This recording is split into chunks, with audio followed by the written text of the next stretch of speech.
যে একা থাকে সে কখনো একা নয়, কারণ তার হৃদয়ে জমে থাকা ব্যথাগুলোর সাথে সে বসবাস করে।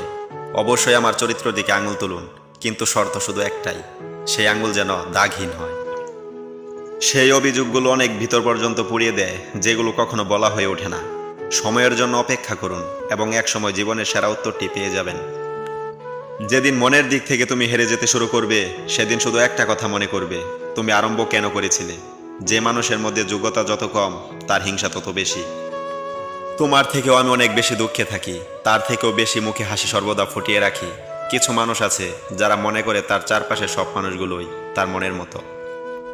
ভালোবাসার কোনো কারণ হয় না, কিন্তু ঘৃণা করার অনেক কারণ হয়। তবুও মানুষ ঘৃণা করতে বেশি পছন্দ করে। সবাই সবাইকে ঠিক মনে করে, তাই আমি নিজেই নিজেকে ভুল বলে ভেবে নিয়েছি।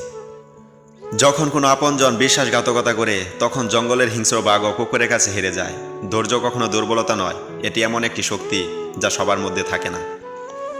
ভাগ্যের দোষ দেওয়া ছেড়ে দাও, যেটা হবার সেটা হবেই। তুমি যা হারানোর ভয় করছো তা হারাবে। তখনই তুমি আসল শক্তিশালী, যখন সবাই তোমাকে দুর্বল করার জন্য উঠে পড়ে লাগবে। সময়ের কাজ চলে যাওয়া সে যাবে, তাই জীবনে ভালো কিছু হলে কৃতজ্ঞতা অর্পণ করো, খারাপ কিছু ঘটলে অপেক্ষা করো। মূল্যবান হও, উদার নয়। উদার হলে সবাই তোমাকে সুলভ মনে করে ব্যবহার করা শুরু করবে।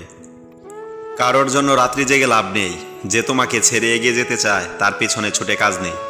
জীবনে কখনো কাউকে দোষ দিতে নেই। ভালো মানুষরা আনন্দ দিয়ে যায়, আর খারাপ লোকেরা কষ্ট দিয়ে যায়। সিংহ শান্ত হয়ে গেলেও জঙ্গল কুকুরের হয় না।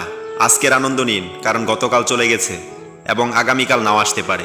জীবন যুদ্ধে ক্লান্ত আমি, কিন্তু হারিব না। আমি লড়ব এবং জিতব। আমি প্রকাশ করার জন্য জন্মেছি, কাউকে প্রভাবিত করার জন্য নয়। জীবনের সাফল্যের জন্য আপনার দুটি জিনিস দরকার, অজ্ঞতা এবং আত্মবিশ্বাস।